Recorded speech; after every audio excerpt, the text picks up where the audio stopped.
औज़ुबिल्लाहिमिनश्शैतानिर्रजीम बिस्मिल्लाहिर्रहमानिर्रहीम। जी इस वक्त हम मुसाफिर खाना बहावलपुर में मौजूद हैं। मेरे साथ मोहम्मद अजमल खोकर साहब मौजूद हैं। जी अजमल भाई क्या हाल है, ठीक हो? अल्हम्दुलिल्लाह भाई। अजमल भाई दसो केड़ी वैरायटी लई है डायो है सर। ते मजीद दसो डायो दे बारे। डायो सही 80 दिन दा ठीक है भी लगे शायद ही देख लो। रंगत देखो कि रंगत खूबसूरत, बीमारी का अटैक भी कोई नहीं। देखो जी बीमारी का अटैक बिल्कुल कोई नहीं माशाल्लाह। ते पिछले साल सनसेट लाया ही जी ते ई साल तुसां सनसेट मिलया नहीं है सब। बीज शॉर्ट है ते ई साल डायो लाया। डायो पहली दफ़ा लाया या पहले भी कि नहीं लाए? पहली दफ़ा लाया।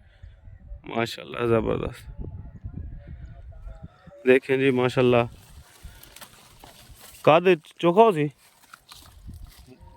2 फुट का है तकरीबन, 2 फुट 2.5 फुट माशाल्लाह कादे। माशाल्लाह इसके अंदर हमने बीटी भी लगा दिया, बीटी को माशाल्लाह ज़बरदस्त हुआ है। ये देखिए ज़बरदस्त।